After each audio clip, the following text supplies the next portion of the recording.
Hello అండి, అందరూ ఉన్నారు, బాగున్నారా? ఈరోజు నేను పోషకాలు అధికంగా కలిగినటువంటి పుట్టగొడుగుల కర్రీ ఏ విధంగా తయారు చేసుకోవాలో ఒకసారి చూసేద్దాము. మా మా ఇంట్లో మా అమ్మ వాళ్ళు ఇదే విధంగా తయారు చేసుకుంటారు. ఈ పుట్టగొడుగులు మన ఆరోగ్యానికి చాలా మంచి చేస్తాయి. సో అప్పుడప్పుడు డైలీ మాంసాలే కాకుండా అప్పుడప్పుడు పుట్టగొడుగులు తినటం వల్ల దీంట్లో ఉన్నటువంటి న్యూట్రిషన్స్ వాల్యూస్ కూడా మన శరీరానికి తోడ్పడతాయి. సో ఒకప్పుడు అంటే సంవత్సరంలో ఎప్పుడో 1 ఆర్ 2 టైమ్స్ దొరికేవి. ఇప్పుడు మనకు మార్కెట్లో ఎప్పుడు అవైలబుల్గా ఉన్నాయి కాబట్టి ఈ పుట్టగొడుగులు తీసుకోవడం చాలా ఉత్తమము. తర్వాత ఈ పుట్టగొడుగులను తీసుకుని వీటిలో పైన చర్మాన్ని తీసేసేయాలి లైట్గా. తర్వాత ఏంటంటే సన్న సన్న పీసెస్ కట్ చేసుకొని తరిగి వేడి నీళ్ళల్లో ఒక 5 మినిట్స్ ఉడకపెట్టుకొని పక్కన పెట్టుకోవాలి. ఈ టైంలోనే మనం మసాలాకు అవసరమైనట్టు మసాలా దినుసులన్నీ తీసుకొని మిక్సీలో ఒక పేస్ట్ లాగా పెట్టుకోవాలి. ఇందుకోసం చెక్క, లవంగాలు, యాలకులు, అలాగే ఎండు కొబ్బరి తీసుకున్నాను. వీటిని మెత్తటి పేస్ట్ లాగా చేసుకోవాలి.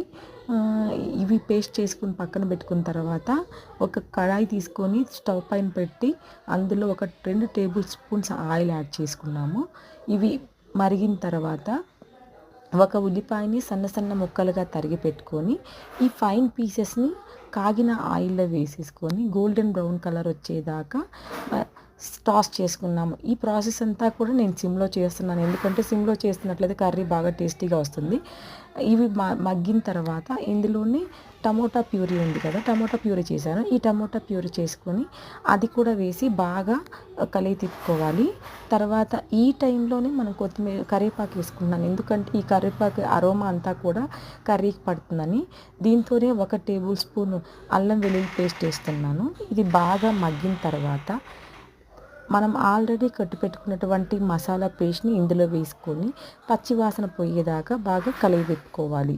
ఇలా బాగా కలిగి తిప్పుకున్న తర్వాత ఇందులోనే ఆల్రెడీ ఇప్పటి వరకు మనం ఈ మసాలా వేసుకోలేదు. ధనియా పొడి, అదేవిధంగా సాల్టు, కారపొడి, పసుపు ఇవన్నీ కూడా తగినంత వరకు వేసుకొని బాగా కలిపేసి మూత పెట్టుకోవాలి.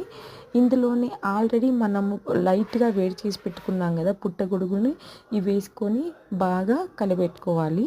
ఒక 2 నిమిషాలు మూత పెట్టుకొని బాగా కలిపెట్టుకున్న తర్వాత ఆయిల్ అనేది లైట్గా స్పిల్ అవుతుంది అన్నప్పుడు మనం ఆల్రెడీ మిక్సీలో మసాలా కొట్టి పెట్టుకున్నాం కదా, అందులోనే కొన్ని వాటర్ వేసి బాగా కలిగి తిప్పుకొని దీంతో వేసేసుకోవాలి. ఇది మూత పెట్టేసుకొని ఒక 10 మినిట్స్ బాగా ఉడకాలి. ఒక 10 మినిట్స్ బాగా ఉడకాలి. ఈ ఉడికిన తర్వాత దించే ముందు కొద్దిగా గరం మసాలా వేసుకొని ఒక 2 మినిట్స్ ఫ్రై అయిన తర్వాత ఇందులోనే కొత్తిమీర, పుదీనా వేసేసుకొని దించేసుకోవాలి. అంతేనండి. మీకు నా వీడియో నచ్చినట్లయితే నా ఛానల్ని సబ్స్క్రైబ్ చేసుకోండి.